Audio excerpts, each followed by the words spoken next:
Dans l'actualité également, cette nouvelle expulsion au jardin de l'Engrenage à Dijon, elle avait été décidée par la Cour d'appel en juin dernier. Ce matin, les forces de l'ordre sont intervenues pour déloger une fois encore des militants qui s'opposent à un projet immobilier. Sur place, François Latour et Manuela Ibunda. Cette maison, c'était le dernier symbole de l'occupation des jardins de l'Engrenage.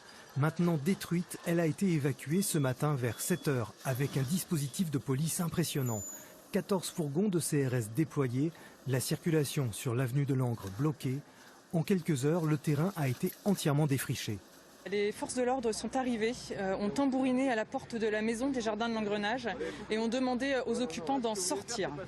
Donc ensuite, sachant que les occupants ne pouvaient pas sortir de la maison puisque la porte était fermée, des gaz lacrymogènes ont été lancés.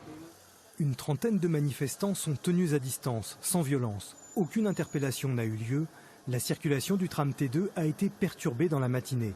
Sous les yeux des sympathisants, une pelleteuse entreprend le nettoyage du terrain, propriété de la ville. C'est une opération de police qui a été conduite aujourd'hui ici sur la ZAD de l'Engrenage en application de l'arrêt de la Cour d'appel de Dijon qui a été rendu le 29 juin, qui mobilise effectivement des forces de police pour prévenir la réitération des accès de violence qui avaient été constatés lors de la première phase d'évacuation qui s'était tenue le 20 avril dernier.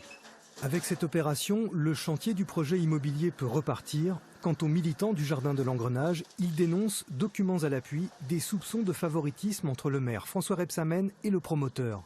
Ils annoncent qu'ils vont déposer plainte et saisir le procureur de la République.